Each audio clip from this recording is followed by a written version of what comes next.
How are you? I'm well. Hi, hello everyone. Nice to see you. Wow, there's so many of you. Yes, a lot of people out here to see you, excited to meet you. And one of my favorite questions to ask is, how do you get excited to see at these shows? You're a fan. I always get excited to see Stan Lee. Yes. Because he's my creator. Well, yeah? So I went up to him and I was like, you are my creator. And I do remember also having a photo op where it had gone on for about 2 hours and I was exhausted. And so when the last person left, I fell on the floor in a very dramatic, actressy way. So I'm so tired. And I opened up my eyes and saw Stan staring over me. Like, you okay? Oh, no. He's such a legend. I felt like a tiny person. So he's amazing. So I get starstruck with him because he's such a talent. He is amazing. I have a similar story that's probably not quite as interesting, but in Portland a couple years ago, he was not feeling the best, so Wizard had to find a room to hide Stan Lee in so he could take a nap. And I got to be the guy to check on him. And I coincidentally walked into the room right as he was waking up, so just like you, he was laying, and he just wakes up, and I'm just standing above him, this complete stranger standing above him. Role reversal going on. Yeah, but he was really cool about it. He's like, hey, Excelsior. And that's actually how he woke up. He said, hey, Excelsior. It was like he just turned it on. He's like, I gotta be entertaining. It was outstanding. Well, thank you for your time this weekend. Pleasure. Know you're busy. Conviction's coming up. Yes. What can you tell us about that show? I start in July. I haven't read a script yet. It doesn't exist. But I can tell you from the pilot that we shot that she's, it's very different, it's modern day. My character is the daughter of a former US president, so I play American. And because it's modern, I get to wear jeans! Wow! Amazing! But she's someone she's kind of lost her way in the world, but she's a brilliant lawyer. So as an investigative procedural, I suppose you call it, her intent is to try and solve a case her own cliff, if that makes sense. So she's got her own personal structure that she's still got to fix. It's very funny. It's by the writers and makers of House and Orange is the New Black. So I feel like I'm in good hands. So a little bit of a twisted humor, almost, to it. Yeah, a little black humor. A little bit of edge to it, anyway. Yeah, excellent, excellent. And is Conviction keeping you too busy that should another company want to bring in Agent Carter, you can't do it, or could you find the time? I will find the time. Absolutely. Well, I know Marvel love Peggy. I love Peggy. The fans seem to love Peggy. So it would be wonderful to keep her going. And obviously it was the network that decided to terminate that contract. But Marvel are very, Peggy's the dear to their heart. So we'll see if we can bring her back in some way in the future. I don't think this is the last we've seen of her. Right, we know you're very adamant to keep the character going. And you know the fans can do whatever we can. If that means more petitions, tweets, whatever, you let us know. We can make that happen. Indeed. All of the above. Excellent, excellent. All right, well, we got some long lines here. Let's start with this side. Hi, Alex. Oh my God, I'm starting. Hi. My name's Adam. Me and my friends are huge fans of yours. She said, don't let her kiss you on the cheek. I was like, I'll try not to. She said, only if I let Jon Snow when you meet him. But my question is, I was at your lip sync battles, and you didn't win. You should have won that one. Well, you were there. I was there. Wow. I was front row to the left. I was the group that yelled out, "You rock." I don't know if you remember that. I do. I appreciate your support. I was that guy. If you were to go back and do a different song that would win it for you, what song would you do? Well, that's a very good question. Don't pretend you haven't thought about that already. We've seen your dub smashes on Instagram. Yeah, those well, are very fun. then if you've seen my dub smash, you know that I'm a massive Rocky Horror Picture Show fan. So I would do Frankenfurter. A sweet transvestite.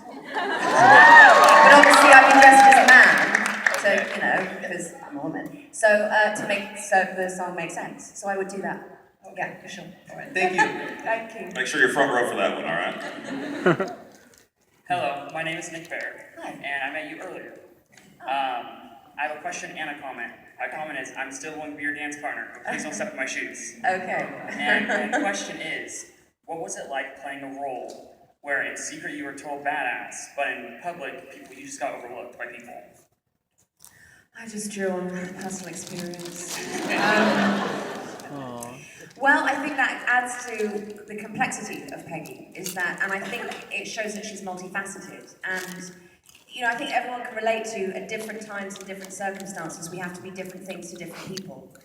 And it's a skill that a lot of us naturally do. We talk differently to our parents as we would a sibling or a lover or a teacher or in the work environment. And I think that comes naturally to Peggy as well. She's someone who is very present, and so she understands the circumstance that she finds herself in and figures out the best way to use her wit and intelligence to get what she needs out of the situation.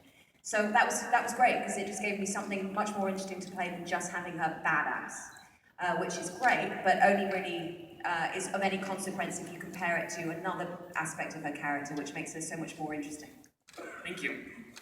I think that'd be a great story to show on screen as well. A season showing your growth, your climb of success as a character, where you actually finally start getting that respect from everybody that you've been fighting for how long? Yeah, I think she has a deep sense of, as we find from season 1, of her own worth.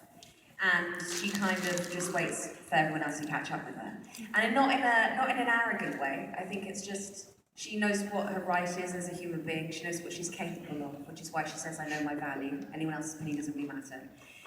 But it just also means that she has to be very patient when she's in an environment where people can't kind of see that in her. And I think that's what a lot of people feel that they can relate to as well. I mean, I think we've all been in circumstances where we feel that we haven't really sold ourselves well enough. We haven't proved who we truly are, what we're capable of in an environment that we find that we're intimidated by. And that's something that Peggy has to deal with. Excellent. Hi, how are you doing? I'm good, how are you? Thank you for coming to Sacramento. Oh, thank you. You're very pretty. Oh, So my question is actually a little weirder question. I heard a rumor that you and Brett were seen, the guy that plays Ward, Brett Dalton. yeah. You guys were seen at a WWE event. Is that correct? A wrestling event? Did you guys go? Wrestling, oh, Yes. yeah, I don't think Brett was there. No, he wasn't? Oh. No. Well, I was just going to ask you, are you a fan? Yeah. I was very far away, so I couldn't really see anything, to be honest. It's not something I would choose to go to. I'm a nerd, so I like books and theatre, really. Theater in the ring, so to speak. You know, Yes, that's really I sweet. respect it as the art form that it is. And they're incredibly fit and impressive humans that are very intimidating to be around. But that's how I'm going to finish that answer. Thank you. I got your back, buddy. I'm a fan. I got your back. Hey Hayley, I love you so much. You're so amazing. And this is just gonna be cheesy, but do you have any advice for young women? It's amazing. I feel very privileged to be asked that. It's such a big question, because so much about my experience as a woman has been from the feeling actually quite genderless growing up. I had parents that loved me unconditionally and taught me that I could be and do anything I wanted to be, and my sex wasn't even part of that conversation. And so I think it's not just, it wouldn't be talking to just the women when I say this, but to the young men as well, young boys that are hoping to one day become men, that to accept yourself unconditionally for who you are, which I think is the biggest and the hardest thing that we can do in our lives. But once we do that, we open up ourselves to such incredible possibility of having also compassion for other people and amazing adventures, because we're not risking failure, because ultimately we know that failure is part of humanity, and that can be accepted within us as well. I'm rambling and I could talk for hours on this subject because I love it, but that's been very much my journey, is that through storytelling, understanding who we are as humans and how we relate to each other, and how important it is to show empathy for other people. So I'd say it's just kind of a matter of keeping your heart open.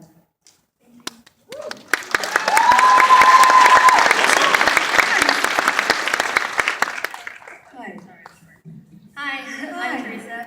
So I know you and the cast of Agents of S.H.I.E.L.D. had a Dub Smash War.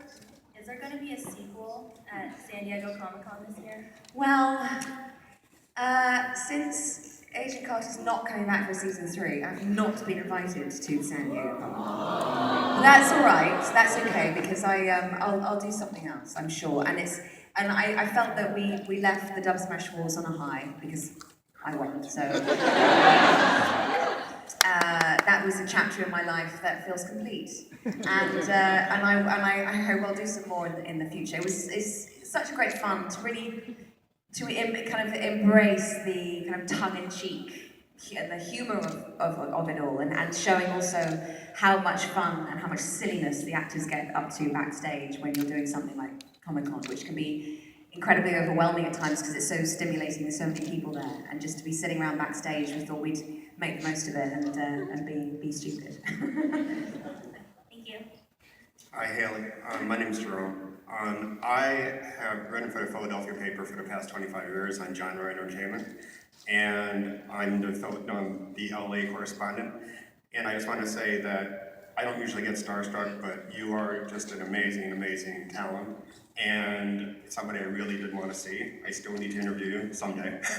And I just want to say that I think that your show was probably the best thing Marvel has done, period.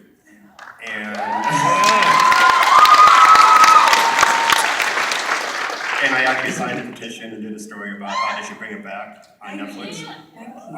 So my question is, since the Philadelphia show a couple weeks ago you were at, and it's kind of funny because I had an opportunity to either go there or come here, and I'm like, well, if Hayley's going to be here, I really don't need to go up there. And make the trip. So my question is, what I missed in Philadelphia was one of the comments you made about how you felt that Cap and Sharon thing was distasteful. And if you might want to clarify that, because to me, the way I saw it was that, I mean, not that she's a clone of you, but that the same traits that he admired in you, he saw in her. So I think that's girl. I mean, I would be like, if I was Sharon, I'd be like, I've got plenty to offer by myself, thank you. Not a clone of someone else. No, go on, what's the question? Okay, so I guess that's my question. Yeah, well, let's get this very clear. This is said with tongue in cheek, with with what it's intended is to be incredibly playful. I did kind of joke that as Peggy Carter, I think she would have grounded Sharon. And it all feels a little bit too close. It feels a little bit incestuous in some way. That's all I'll say on that. I'll come back. Thank you. Thank you. He talks about being starstruck to you. You talk about looking forward to seeing Stan Lee, but has there been somebody on set that has made you be starstruck? Well, not so much on set, but I got to have dinner with Meryl Streep a few weeks ago. Oh. And she's extraordinary. She's everything and more than you'd ever want in a dinner guest, and a woman and a person and an actor. And she's so smart and inspiring and a very fully formed, evolved human being. I was in awe, and I'm very, very grateful that she exists. So, when you were preparing for that, do you think, okay, I gotta be really cool, I gotta impress her? I mean, No, because I knew I'd fall flat on my face and fail immediately. So the good thing in understanding that is I just had to relax. Because I'm not going to be able to come up with if I'm trying hard to come up with an anecdote, it's like, let the woman speak. Let her take the realm, take the helm here, because she is the powerhouse, and I found that if I shut up, I could actually learn something from her. Smart man talks, wise man listens, or something like that. Something Exactly. like that. Hi, I'm Gabby. So, given that Peggy Carter is a very strong female character, how do you feel about how she influences young girls, and why she is such a powerful character? It's a real privilege. As an actor, you never know, especially coming out of drama school, you never know what opportunities are going to come their way.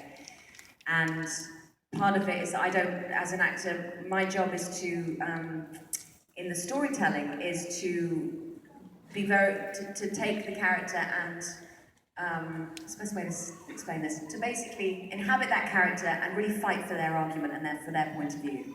even if it goes against your own values. I mean, that's what the role of an actor is to tell someone else's story and not your own.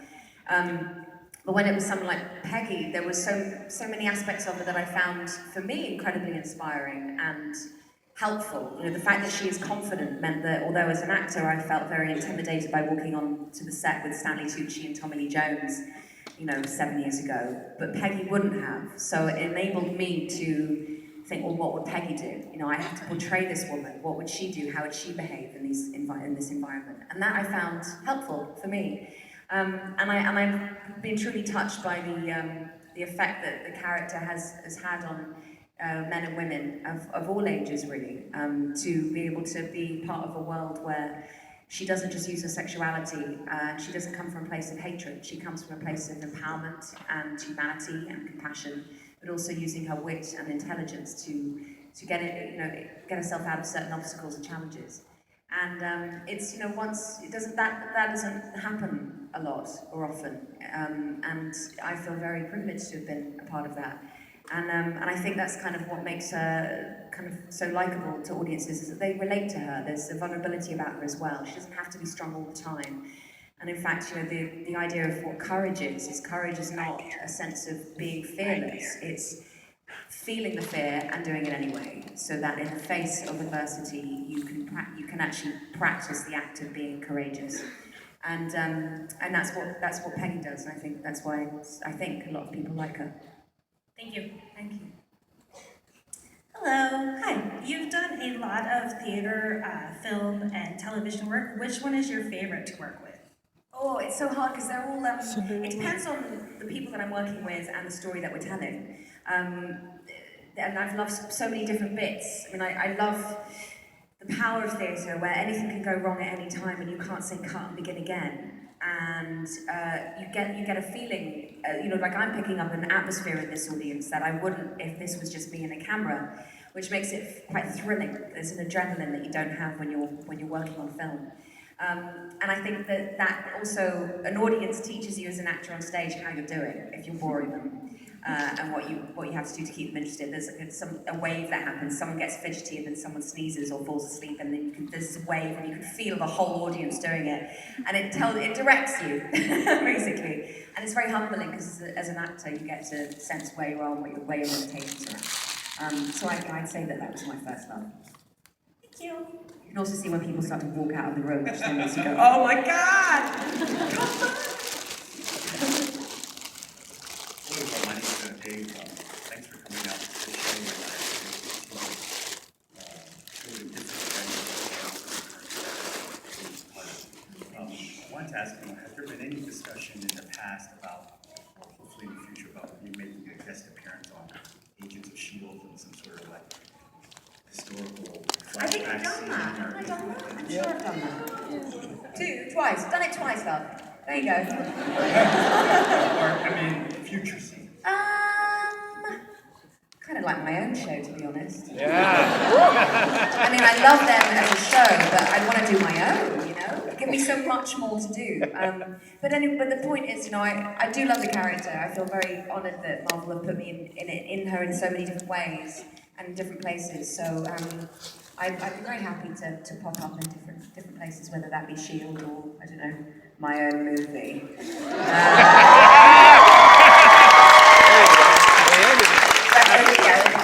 I'd be very grateful. Now, a lot of us, obviously, we just watch. We're just fans. We're not behind the scenes. We don't know how these things work. ABC canceled the show, but if Marvel wanted to add you to Agents of S.H.I.E.L.D. somehow as a regular character, obviously, logistics aside. What would ABC think?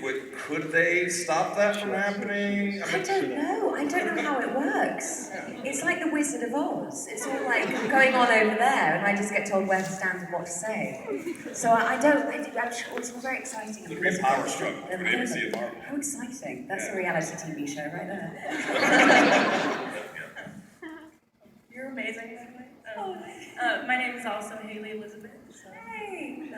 So my question is, so I know you've played Cinderella's mother, but if you could play any other Disney character, who would it be? I'd like to have a go at Jiminy Cricket. He's pretty cute, and I'd like to wear his little hat. Thank you. I don't think you need to be the character just to wear the hat, though. Hi, my name's John. I'm a big fan, and I was just wondering, what's your favorite movie and what's your favorite TV show? Oh, I have so many.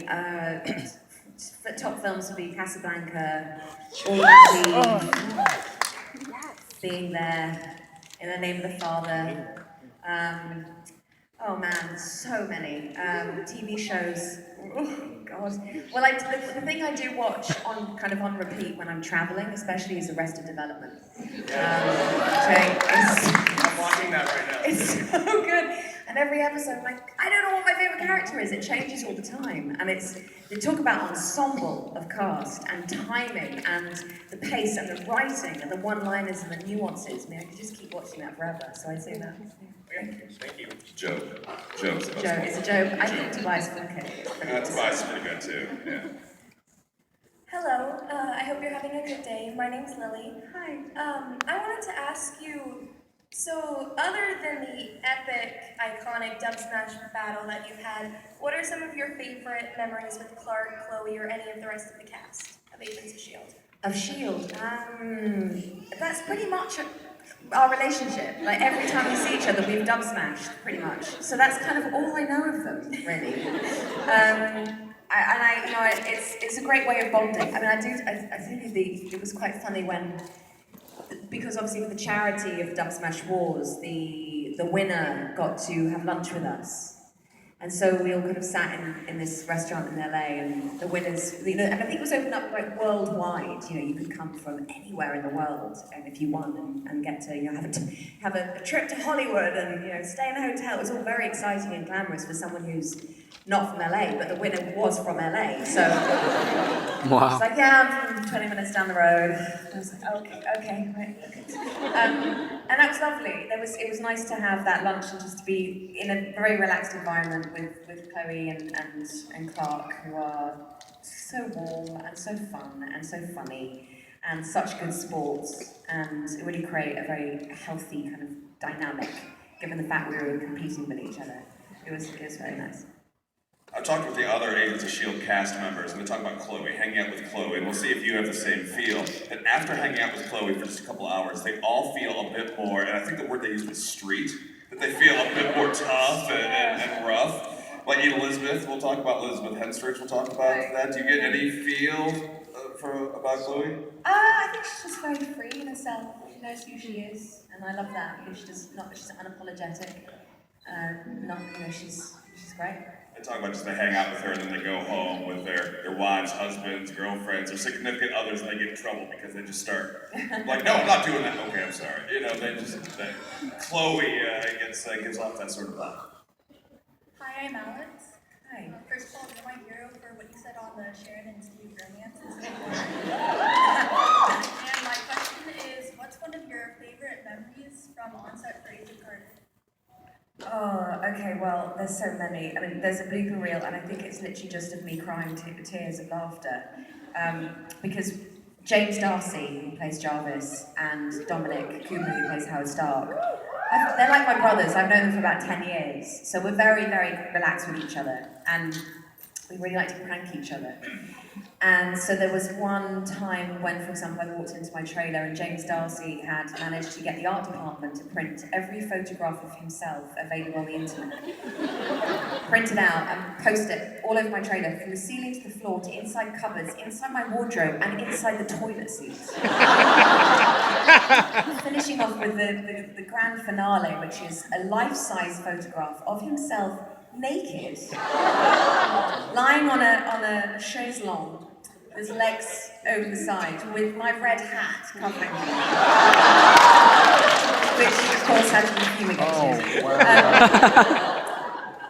Which was just beautiful, and we were working so much crazy hours and never really had time to take it down, and to be honest, I didn't want to, and it gave me such joy every time I walked in and saw his stupid face. And I loved that. And then there was another one, which, I love this so much.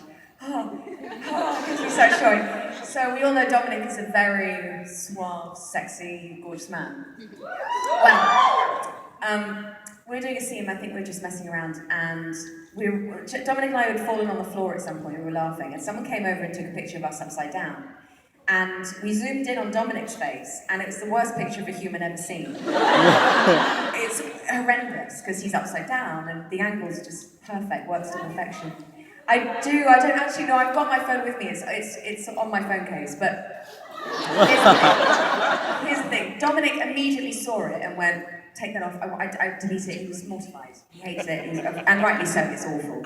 And so he goes, I want you to delete it, so I showed him that I was deleting it. He didn't know that I, by this point, already sent it to James, so he had the same copy. So then we decided, because Dominic hated it so much, and that we decided to print it on about 100 t-shirts. And give it to every member of the crew on the last day of filming. And then, of course, the joke has carried on. We've now got it in phone case life, and it's probably going to be a bedspread at one point. But it's fun, and I can do this because Dominic has a great sense of humour about himself. He gets angry for about 2 minutes, like livid, and then he finds it quite funny. So it's why I kind of give him questions to it, but it's brought us great joy. So the pranks, that's the thing.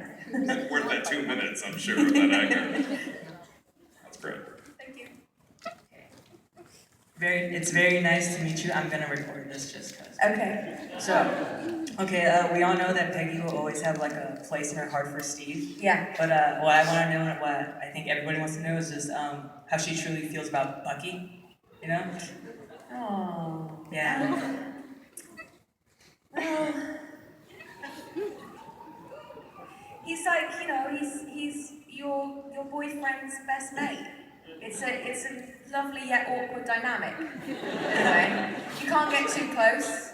You can't like go and hang out with him, because then your boyfriend's gonna be like, what's up? What's going on there? But also if there's tension between you, then it really screws up your own. It's difficult. It's a bit of a difficult situation. But I think, you know, Bucky's wonderful, and it's very hard to differentiate between Seb and Bucky in respect. When I see Bucky, I go, oh, it's Seb, and Seb's lovely.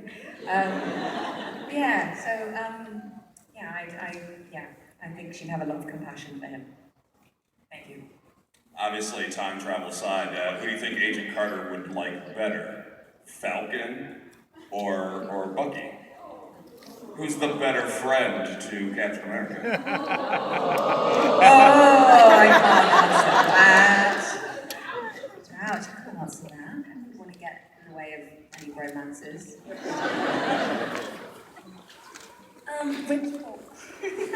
Which era of Peggy Carter was your favorite to play? Did you prefer like the first Captain America Peggy Carter, or the Agent Carter, the later Captain America movies where she was much older? Well, the thing I liked about playing her older was it suggested to me that she lives a long life, and therefore this could possibly keep me employment for a long time.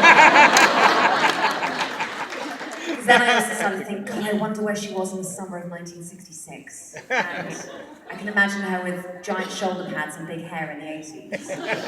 And, you know, being part of the civil rights movement and being a real activist. I can imagine her, and so that was lovely. It's kind of, it's now on film that she lives a long time, which means that she's obviously had a very full and rich life. And it was great watching the work that goes behind the prosthetics, and not only did I have prosthetics, I had kind of green dots on my face where they did CGI, and they really wanted to get it right so that the audience just got lost in the story rather than going, is that really her? And I found it quite moving. I scared Chris quite well. I can't really scare Captain America, can you? But I kind of made him feel a bit creeped out, because when I was filming The Winter Soldier, in bed with the full prosthetics on, I would just kind of open up the duvet and be like,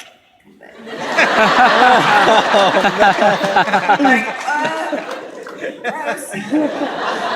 I was like, just old from the head up. It's just that mighty fine young ankle.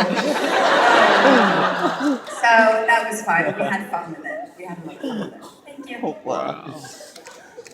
Hi, Hayley. It's an absolute pleasure to see you here. My question is there any actor or actress that you haven't worked with that you would love to work with?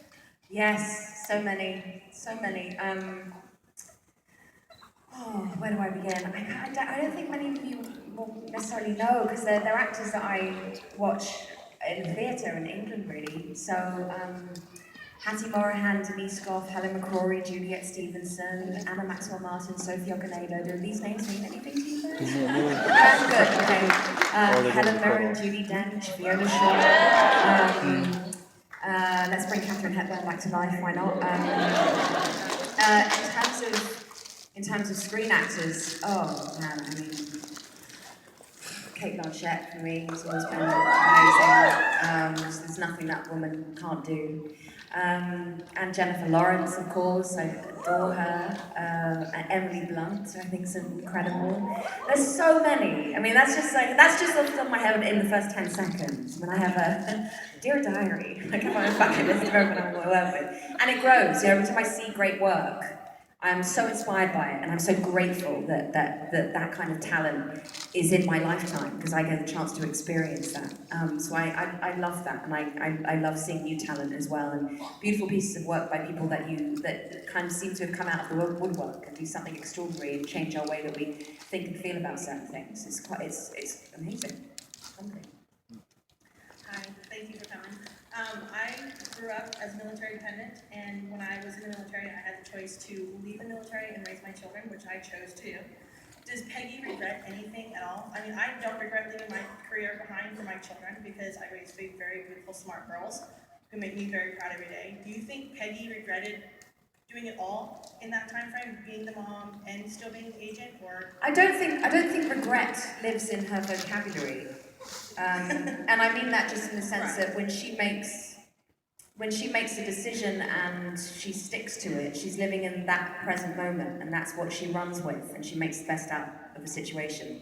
I think, given there's like a bedside table picture of her in The Winter Soldier, and I think there's like, you can see there are kids there, so I think she does at some point have children, which would be really amazing to explore. Like, does she take time out? How does she try and do both? It's such an important question nowadays. Now, when women have the choice more than before, and the conscious choice. And I think that's what's remarkable now, is that we have you either you raise your kids, or you can have a career, or you try to juggle both, and that's very real for a lot of people.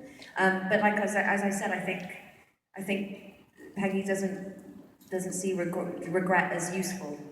And so she kind of accepts where she is and moves forward with it. So, but I do hope she has some time to hang out with the kids. I think it's very important. Do you think she could have handled doing it both? Probably not. Who can? I think there's always going to be it's always going to be a compromise somewhere, isn't there? But you do the best you can given the circumstance you're in. I think that's what she would have done. Well, thank you so much. Thank you.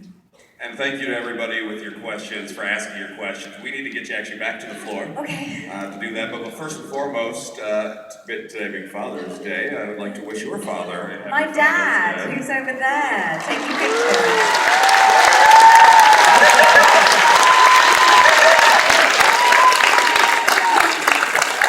So head back to the show floor, get your autographs, get your photos with the lovely and talented Hayley Atwell!